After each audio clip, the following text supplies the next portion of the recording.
Long ago, in the land of the rising sun, Japan lived under a system as rigid as stone, feudalism. Every child was born into a destiny already decided.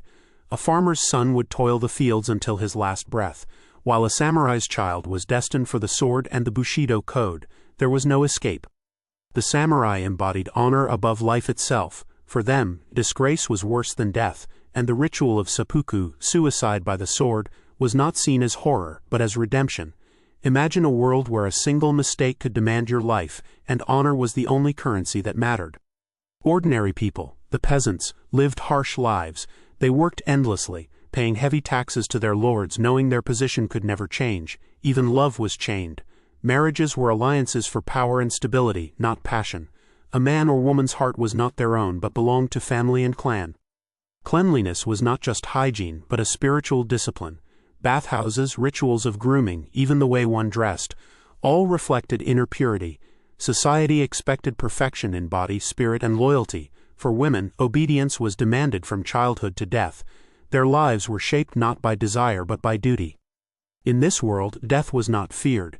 It was accepted with stoic calm. The entire society was like a theater where everyone played a role, bound by loyalty to family, clan, and lord.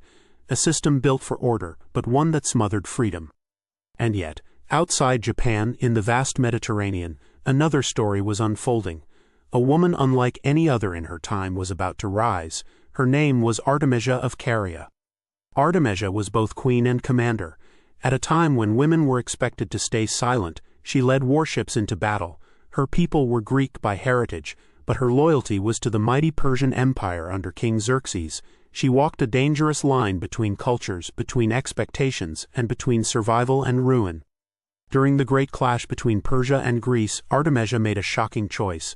Surrounded in battle, she deliberately rammed and sank a ship, not of the enemy, but of a Persian ally.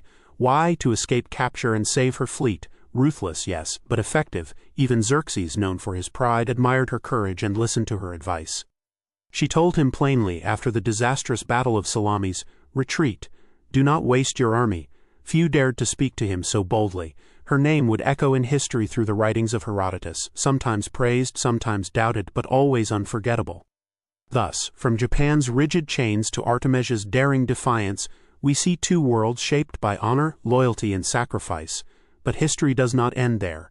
On the other side of the world, centuries later, another decision would change the fate of nations forever. The year was 1803.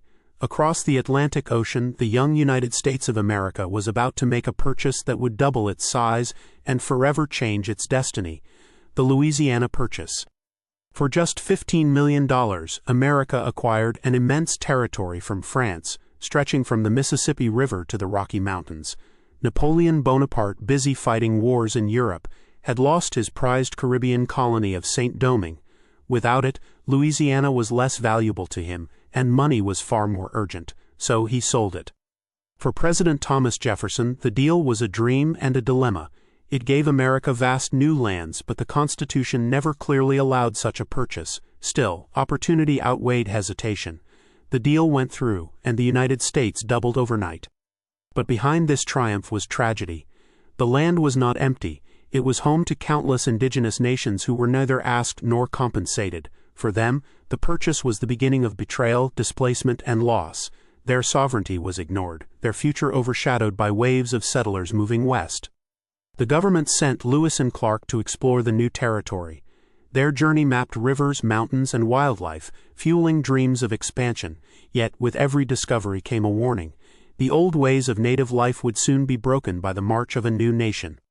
The Louisiana Purchase became a foundation for America's rise as a continental power. But it also carried within it seeds of conflict, debates over slavery, battles for native lands, and questions about how far ambition should reach. When we place this story beside the others, Japan's rigid order, Artameisia's bold defiance, and America's ambitious expansion, we see a common thread: the tension between duty and freedom, power and sacrifice, survival and morality. History teaches us that every society, every leader, every decision carries both light and shadow. From the sword of the samurai, to the ships of Artameisia, to the vast plains of Louisiana, the human story is one of struggle, resilience, and the unending quest for identity and legacy.